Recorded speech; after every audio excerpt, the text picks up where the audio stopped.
le chapitre 1 du livre de rappel. L'ouverture, le prologue.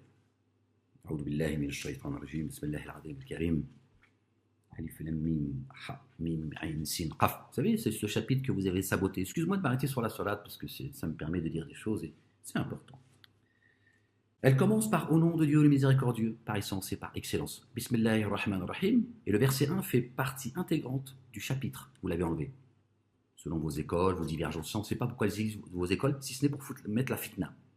D'accord? Vous l'avez enlevé. C'est votre problème. Vous avez enlevé la miséricorde. Ne vous plaignez pas de ne pas la recevoir. Au nom de Dieu le miséricordieux, par essence et par excellence. C'est le verset 1. On va dire les 7, qui se répètent incessamment. La louange est à Dieu, Seigneur et Maître des univers. Tu loues Dieu dans ta salade. Tu commences par les plaies, par son prénom. Le très miséricordieux, par essence et par excellence. Tu vois, c'est quand même autre chose que Allah, qui veut dire Dieu en arabe, c'est tout. La louange est à Dieu. Tu dis c'est à toi la louange. C'est à toi qu'appartient la louange. Seigneur et Maître des univers. Tu attestes tout de suite que c'est lui, le Créateur. Seul et unique Créateur. Des cieux et de la terre, de ce qu'il y a entre les deux et de ce qu'il y a en terre. Le miséricordieux par essence et par excellence. Tu reviens sur sa miséricorde. Le miséricordieux par essence et par excellence. Tu reconnais qu'il est le très miséricordieux dans l'espoir de recevoir sa miséricorde. Mais dès le départ, verset 1, boum, va les flinguer. Verset 4, roi du jour de la résurrection. Tu sais qu'à un moment donné, tu retournes à lui. D'accord? C'est toi que nous adorons. Et c'est de toi que nous implorons aide, secours. Tu dis, c'est toi que j'adore. C'est à toi que je demande aide et secours. Personne d'autre. Tu es mon patron protecteur, mon ami protecteur. C'est toi que j'adore. Aucune autre divinité. Dieu dit, allez-vous adorer les anges et les prophètes? Pourquoi Dieu dit cela dans son livre? S'il le dit, c'est bien parce que certains le font, la majorité. Et guide-nous sur le chemin droit. Ihdina as-sirat al-mustaqim. Guide-nous sur le chemin droit. Tu demandes la guidance. Tu vois déjà tout ce que tu as demandé dans ta salade, ta prière de contact. Guide-nous sur le chemin droit. Le chemin de ceux que tu as comblés de ta grâce, et non de ceux qui ont couru ta colère, ni des égarés.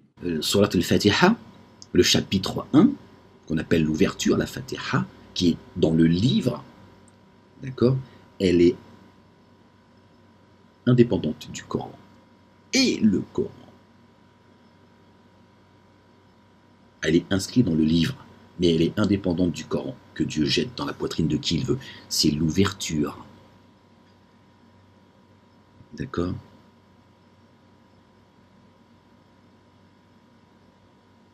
Celui à qui Dieu a donné les 7 répétés, c'est la victoire. C'est l'ouverture de la connaissance des mondes. Le Coran commande et explique les univers, les mondes. Et tu peux comprendre les mondes, ce que Dieu voudra, d'accord, que si tu as reçu les 7 que l'on répète incessamment. Nous t'avons réellement, chaque mot il est important. Nous t'avons réellement. Pour que tu saches que tu n'es pas en train de rêver, tu n'es pas réellement. Les 7 qui se répètent. Nous t'avons apporté réellement les 7 qui se répètent incessamment. Ainsi. Le ainsi, il est important aussi. Ainsi que le Coran dans toute sa splendeur. Ceux qui veulent se voir le Coran, ceux qui veulent ouvrir les portes du ciel, les portes du Coran qui est dans le coffre. Il est dans le coffre. C'est la clé pour ouvrir le coffre. Dieu dit, nous t'avons réellement apporté les 7 qui se répètent. C'est quoi les 7 qui se répètent? Vous le savez comme moi. C'est chapitre 1, la Fatiha. D'accord? On va revenir sur ce que j'ai déjà expliqué pour comprendre comment le diable nous a trompés. Dieu nous a donné une clé. D'accord? Cette clé, elle a 7 chiffres. Elle a 7 pointes. Le diable, il a changé une pointe, il en a mis une autre. Je ne sais pas comment on appelle ça, je ne suis pas serrurier. Regarde. Il y a 7 chiffres. Dieu nous a donné un code à 7 chiffres. Il a dit qu'il se répète incessamment. C'est le code de ta carte bleue. D'accord? Si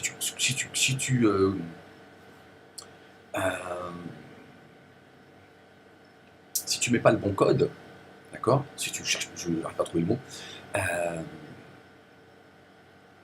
n'y a rien qui sort. D'accord? Et le diable, qu'est-ce qu'il a fait? Il a changé un chiffre.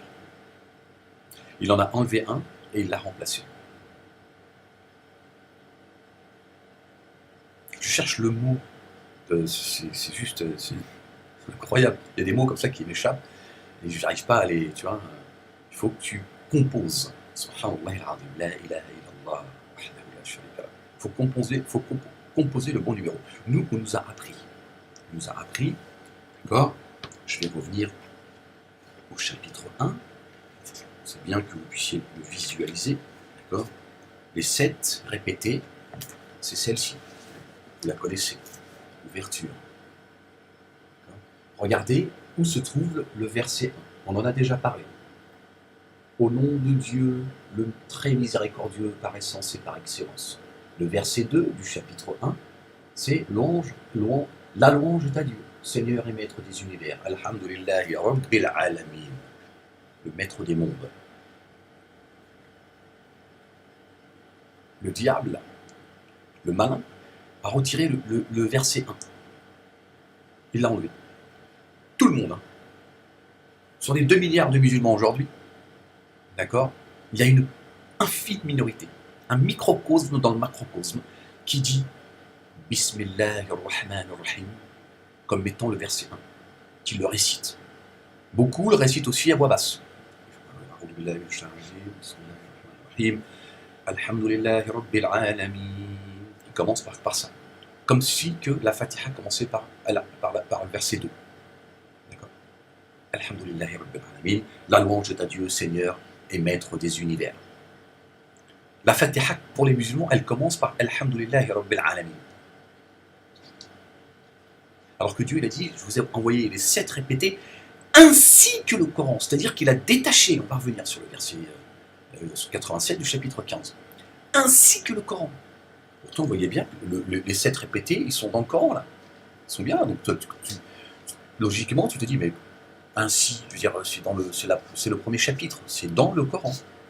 Le Coran papier, en fait. Là, dans le chapitre 15, Dieu nous dit, je vous ai réellement envoyé les 7 répétés, les 7 qui se répètent incessamment, tout le temps. D'accord? C'est l'ouverture, c'est la clé. Tu perds la clé, il n'y a plus rien qui s'ouvre. Ainsi que le Coran. C'est-à-dire que si tu n'as pas les 7 répétés, le Coran t'oublie. C'est l'ouverture, c'est la clé, le meftah. Donc il dit, voilà, je vous ai donné la clé et le Coran. Tu perds la clé, tu ne rentres plus chez toi. Enfin, tu ne rentres pas chez Dieu, pour être plus exact. Dieu te dit, voilà la clé, si tu veux venir chez moi, je te laisse le code. Si tu paumes le code, tu ne peux plus rentrer chez ton ami.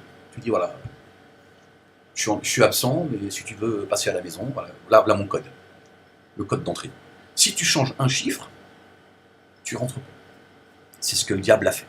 Il a enlevé le verset 1, que l'on ne récite pas, par l'intention, parce que quand dans ton esprit, le verset 1, c'est Alhamdulillahi Rabbil Alamin, tu as changé le code. Que tu le dises à voix basse ou pas, tu as changé le code. Alors que Dieu nous rappelle dans son livre comment réciter, comment faire sa prière, avec une voix intermédiaire. C'est-à-dire ni trop forte ni trop basse. Parce que Dieu sait pourquoi. Nous a appris que dans nos prières, il fallait une partie à voix basse, une partie à voix haute. Là encore, on s'est moqué de nous. Parce que le diable sait l'importance de réciter, de faire sa prière avec une voix moyenne, intermédiaire. Donc en plus de cela, nous, dans les 7 qui se répètent incessamment, on a retiré dans notre esprit, comme ne tuez pas les prophètes, c'est pas physiquement. Tu ne te permets pas de toute façon, les prophètes ne sont pas avec toi, tu vois. Ils ne foutent pas la terre. Ne tuez pas les prophètes. C'est pareil. On a enlevé un verset, consciemment ou inconsciemment. En réalité, la plupart sont victimes de leur faiblesse. Sont manipulés, trompés par nos propres rabbins, prédicateurs, pseudo-théologiens, intellectuels, penseurs, etc., dits musulmans. D'accord ? Donc, le diable nous a fait enlever le verset 1. Et il l'a remplacé par le verset 8, qui n'existe pas dans l'ouverture. Le verset 8, c'est Amin. Amin. Voilà le verset 8. Que l'on répète incessamment dans le chapitre, l'ouverture, le chapitre 1. Ce mot n'existe pas, que vous le vouliez ou non. Que vous le vouliez ou non. Amin n'est pas marqué. Il n'est pas marqué Amin. Pourquoi est-ce qu'on le rajoute ? Moi, il faut juste répondre à mes arguments. Le reste, après, ça ne m'intéresse pas. Qui a dit qu'il fallait dire Amin ? Donc, vous rajoutez des mots, la subtilité, les 7 répétés ainsi que le Coran. Donc, toi, avec le bon sens que Dieu t'a donné, tu dis, mais attends, les 7 répétés ainsi que le Coran, pourquoi il dit ainsi que le Coran alors que les 7 répétés sont dans le Coran ? Il aurait été quand même plus juste que Dieu dise, nous t'avons révélé le Coran, hein, et il se trouve, dans lequel se trouvent les 7 répétés. C'est tout à fait logique. Tu dis, ouais, le Coran il est là, et dedans il y a la Fatiha, il y a les 7 répétés, effectivement. Tu lui dis non. Il dit, tu auras accès au Coran par les 7 répétés. Le diable le sait. Tu auras accès au Coran qui descend du ciel. Pour ceux qui connaissent maintenant la différence entre le livre, d'accord, et le Coran. Donc Dieu dit, je vous ai descendu le livre, le Coran, en papier. Dedans, il y a les 7 répétés qui te permettent d'accéder au Coran, c'est-à-dire l'interprétation, le tafsir du livre que vous avez entre les mains. Donc je pense que celui qui a juste une once de crainte, tu vois, je dis, moi je prends pas de risque, c'est pas mon Coran, je vais pas jouer mon éternité pour un mot qu'il y a des gens, ils ont décidé un jour qu'il fallait dire Amin. Ou ne pas commencer par Bismillah ar-Rahman ar-Rahim, voire le dire mais à voix basse. Parce que bon, on n'est même plus dans le facultatif, tu vois, c'est un verset, il ne sert pas à grand chose, alors que c'est le premier. Donc ne perdez pas votre temps, il faut revenir à Dieu. Je vous ai donné ce matin, par la grâce de Dieu, le code, voilà, prenez-en soin.